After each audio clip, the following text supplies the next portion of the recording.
Infelizmente, vemos cada vez más jóvenes que son nuestros hijos, que los amamos, los queremos, pero que no logran hacer las cosas por sí mismos.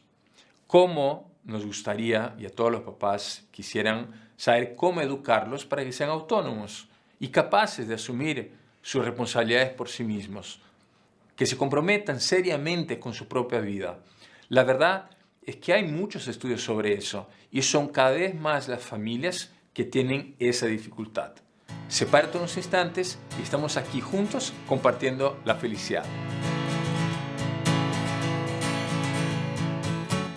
Es cada vez más común encontrar jóvenes en la plenitud de sus vidas que no saben qué hacer, no son capaces de encontrar el sentido de sus vidas.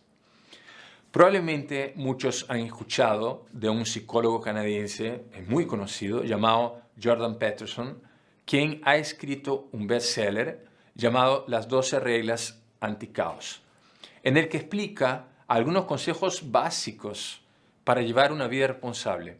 Según él, una de las razones principales de la pérdida progresiva de sentido en la vida es la cada vez menor responsabilidad con la cual viven. Y eso también lo profetizó Viktor Frankl hace más o menos 60 años. Viktor Frankl es el padre de la logoterapia, que es una corriente psicológica que logró hacer una síntesis entre la psicoterapia y la filosofía existencialista de la tercera escuela vienesa, de la cual eran conocidos filósofos como Heidegger, Nietzsche o Jean-Paul Sartre. Allá por la Segunda Guerra Mundial, decía él que en estos tiempos actuales serían marcados profundamente por las experiencias de depresión, debido precisamente o justamente a esa falta de sentido en la vida. Y no se equivocó, porque actualmente cada vez más depresivos hay. Cada vez más psicólogos y pedagogos señalan que ese problema tiene su origen primario en la educación que reciben estos jóvenes, por nuestros hijos, desde su infancia, desde que incluso son chiquitos. Por lo tanto, el problema no es fundamentalmente de ellos, sino de los padres. Y les explico. Este problema es llamado por algunos psicólogos, algunos pedagogos, etcétera, como el síndrome del emperador. Pues los jóvenes crecen creyendo que son como pequeños emperadores, cuyos deseos y reclamos son siempre satisfechos a la primera que tienen un berrinche, a la hora que quieren, cuyos papás se desviven para que no tengan ningún tipo de frustración, puesto que sería una señal extremadamente negativa de que no son felices. A quienes, estos chicos, no se les puede imponer límites o decir ninguna clase de nos, puesto que de esa manera se estaría frustrando el desarrollo natural de su libertad. Nada más ajeno a la verdad y nada más dañino para el desarrollo auténtico de los hijos. La imperiosa satisfacción, ¿no? Ese deseo de querer satisfacer cualquier gana, cualquier capricho que los hijos tienen de esos papás, hacen que estos papás que están cayendo en esa síndrome del emperador sean conocidos, por ejemplo, como los papás helicópteros.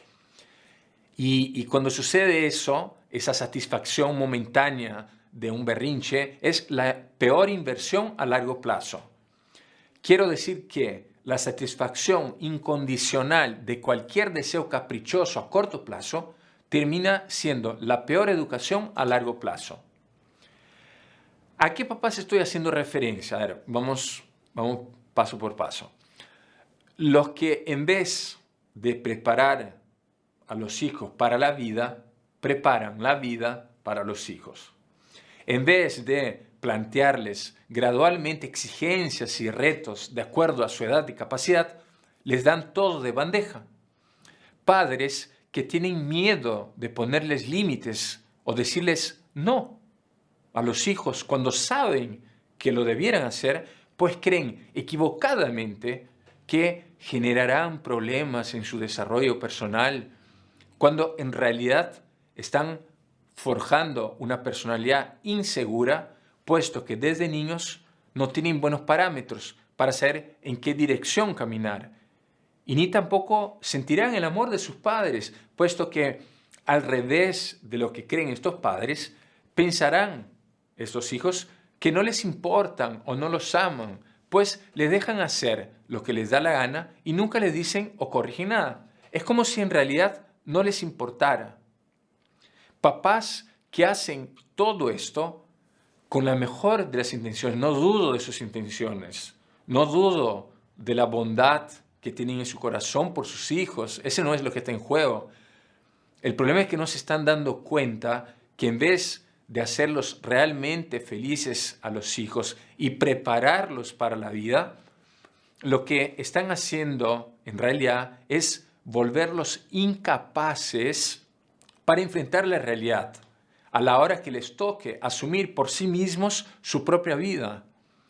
Crearlos en una especie, ¿no?, de burbujita en la cual no se frustran, en la cual a la primera que se caen, el papá y la mamá van corriendo a levantarlos, consentirles todo para que no tengan berrinches y así por delante. Eso no permite, y eso ya lo ha dicho y lo sabemos por las neurociencias, no permite que desarrollen el córtex frontal del cerebro, que se sabe muy bien es la parte responsable de las tomas de decisión, la noción de causa-efecto, así como la capacidad que tenemos de tomar decisiones morales y por lo tanto diferenciar lo bueno de lo malo y así por delante. Si a todo esto, miren, ojo, si a todo esto le sumas que estos chicos están acostumbrados, muchos, a tener, desde que son chiquitos, las famosas pantallas delante de sus ojos, muchas veces, incluso antes de 2 o 3 años, se hacen incapaces de concentrarse, de estar atentos a los profesores, de mantener una conversación con adultos, de leer un libro o cualquier tipo de actividad que desarrolle y estimule la inteligencia y forje la voluntad. Los estímulos de esas pantallas, ¿no?, del celular, de la tablet, de la computadora, fascinan tanto la atención de los niños que los incapacitan de desarrollar la capacidad de asombro que es fundamental para crecer en conocimiento, puesto que ya no les interesa lo que pueden ver en la naturaleza o la vida ordinaria, porque una pantalla puede llegar a emitir hasta 7 estímulos por segundo, lo cual es insuperable por cualquier profesor, papá o maravilla natural. Ese estímulo tecnológico, además, libera unas chispas de serotonina, de dopamina, que generan pequeños estímulos de placer, lo cual poco a poco los va esclavizando, puesto que apenas se sientan aburridos, frustrados o contrariados, recurrirán a los famosos likes, que a todos nos encanta. Y así es imposible no madurar, porque mientras uno no tiene esa experiencia de aburrimiento, de frustración, para concentrarse, atender y crecer en ese conocimiento, es imposible madurar.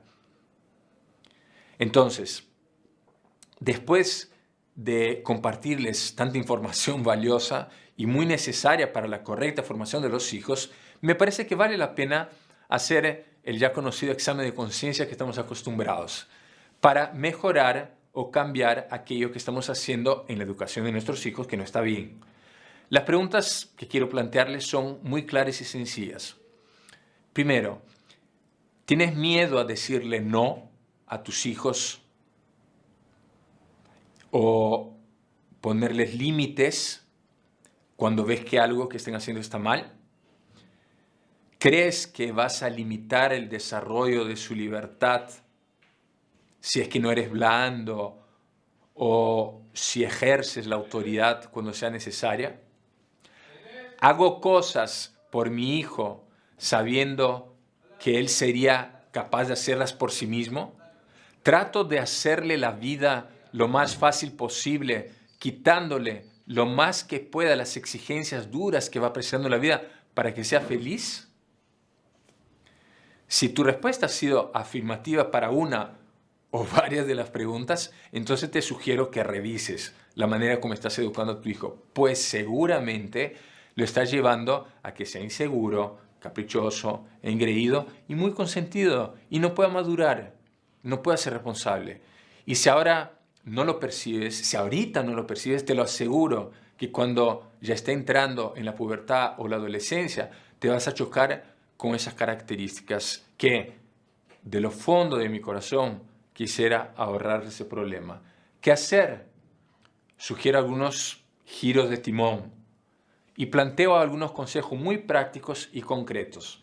Primero, deja a tu hijo hacer lo que puede por sí mismo. Ese es el ABC de la educación. Si puede atar los zapatos, que los ate. Si puede tender la cama, que la tienda. Si te puede ayudar en alguna responsabilidad de la casa, que te ayude. Acompáñale al principio, enséñale al principio, pero ya que una vez que lo puede hacer, que lo haga. Ámalo, eso es lo segundo, ámalo y acéptalo incondicionalmente. Pero eso no significa que le vas a permitir hacer lo que quiera. Es decir, reconoce y acógelo con los distintos sentimientos que tenga. De alegría, de tristeza, de rabia, de ira, lo que sea. Pero, por ejemplo, no puede, porque le tiene rabia a su hermano, golpearlo. Y ni tampoco, por ejemplo, porque le dio la gana de dar un berrinche, va a malograr una cena cuando has invitado gente a tu casa. Tienes que poner límites claros. Edúcalo con autoridad, exigiéndole siempre lo mejor de sí mismo, por sí mismo. La vida es exigente y si no lo exiges para que saque buenas notas, va a crecer creyendo que siempre lo van a aplaudir indistintamente. Los aplausos y los elogios deben recibirlos cuando así lo amerite el esfuerzo. Pueden perder y no ser los primeros, pero deben aprender que siempre deben esforzarse por hacer de la mejor manera posible las cosas. Si esta reflexión, examen de conciencia y consejos prácticos te ayudan, compártelo. Estoy seguro de que puedes ayudar a muchos con estas pastillas de felicidad.